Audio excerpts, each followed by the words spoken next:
Hello, welcome to the Self Learning Podcast by Dr. Sushma Singh. Let us start discussion on Unit 10, Temporal Evolution of Ancient, Modern, Pre-Industrial and Industrial Cities. In the previous Unit 9, Topologies of Cities, we had learned about the different types of cities. In this unit, the time element, that is the temporal factor, has been considered in the formation of different cities. Temporal analysis of cities refers to the changes experienced by a city through a period of time. These changes have arisen due to a number of factors. Historians have looked at social, economic, political, and technological factors that have led to these changes. As we have seen in Unit 8 of this block, cities have undergone change, and during each period of history, ancient, medieval, or modern, we see changes in the character of the city. The city can also be characterized as pre-industrial and industrial city. And industrial city is one that emerges on account of the process of industrialization, such as Jamshedpur.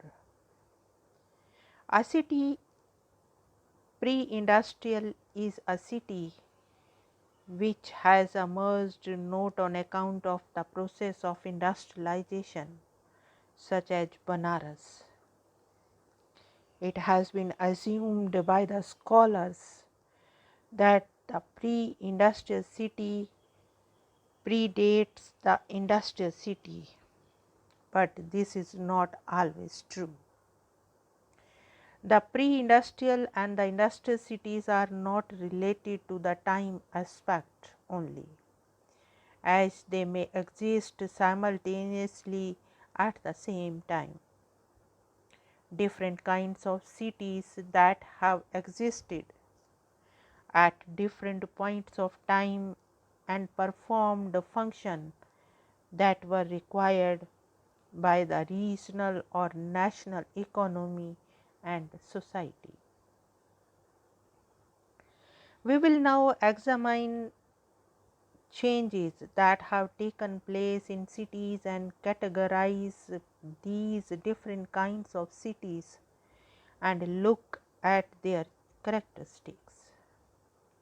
The four kinds of cities that are seen in terms of chronological or temporal change are ancient, modern, pre-industrial cities and industrial cities. Now let us turn to the point ancient cities. Archaeology has been useful for the study of ancient cities. An ancient city is identified by archaeologists on the basis of its size and from the scale of its remains. We will be examining the first cities that emerged in India. The cities first emerged during the Bronze Age, and then the second phase of urbanization took place during the 6th century BC. First, we look at the Bronze Age cities.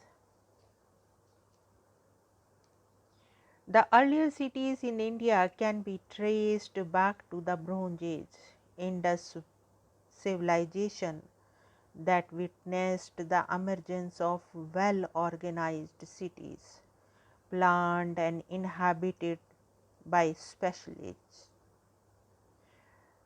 such as carpenters and metal workers. Bronze Age refers to a period in history when there was an increased dependence on copper and copper alloys.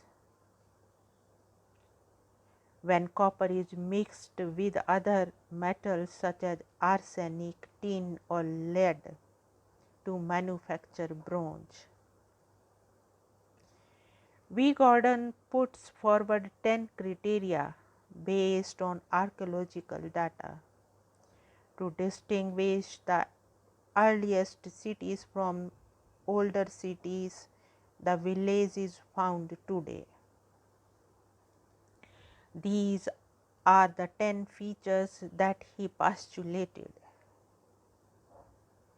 In terms of size, the first cities should have had larger and more densely populated areas than any previous settlements, although considerably smaller than many villages found today. The second postulate is the composition and function of the urban population differed from that of a village. There may have been citizens who were cultivating land near the city. The city must have accommodated full-time specialist craftsmen, transport workers, merchants, officials, and priests. Third postulate is each producer paid a tiny surplus as tax to an imaginary deity or a divine king, and the surplus concentrated in his hand.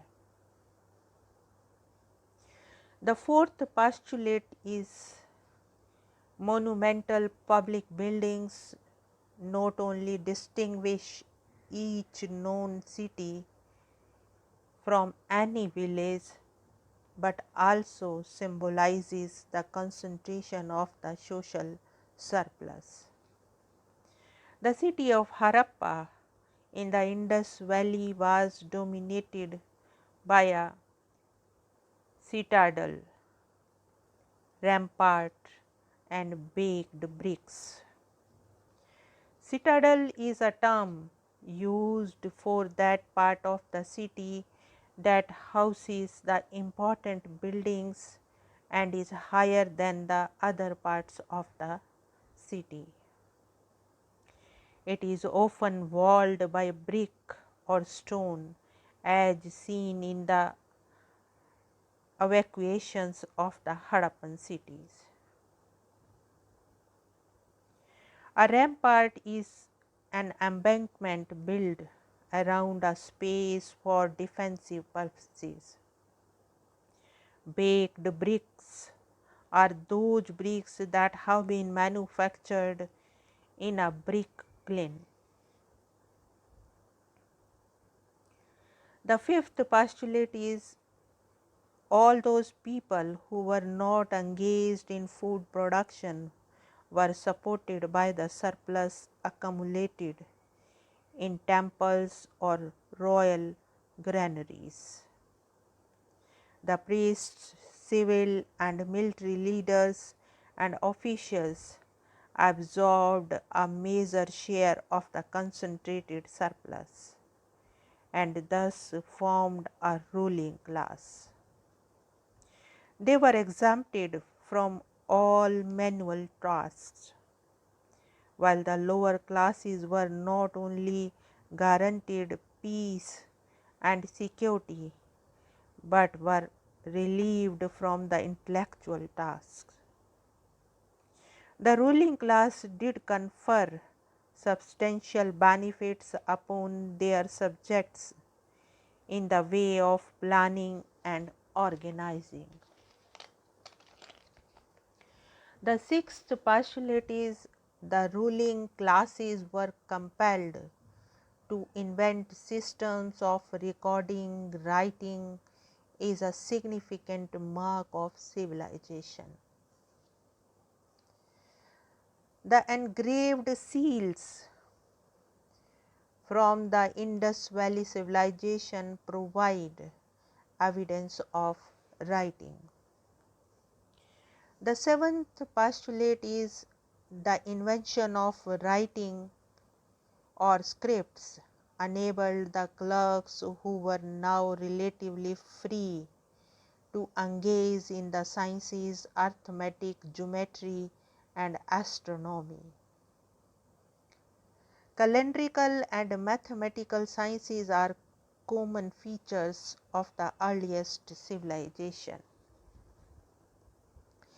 The eighth postulate is other specialists, supported by the concentrated social surplus, gave a new direction to artistic expression.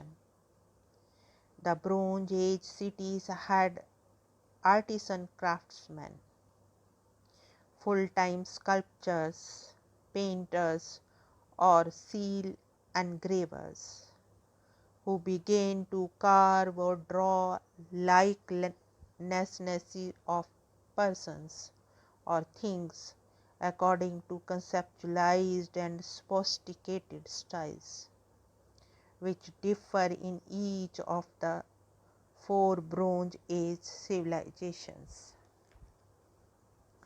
The ninth postulate is a further part of the concentrated surplus was used to pay for the import of the raw materials needed for industry or cult and not available locally. Regular foreign trade over quite long distances was a feature of all early civilizations. And the 10th postulate was, in the city, the specialist craftsmen were provided with raw materials needed for the employment of their skill. Now let us wind up the session and take rest. Thank you very much for engaging yourself with a self-learning podcast.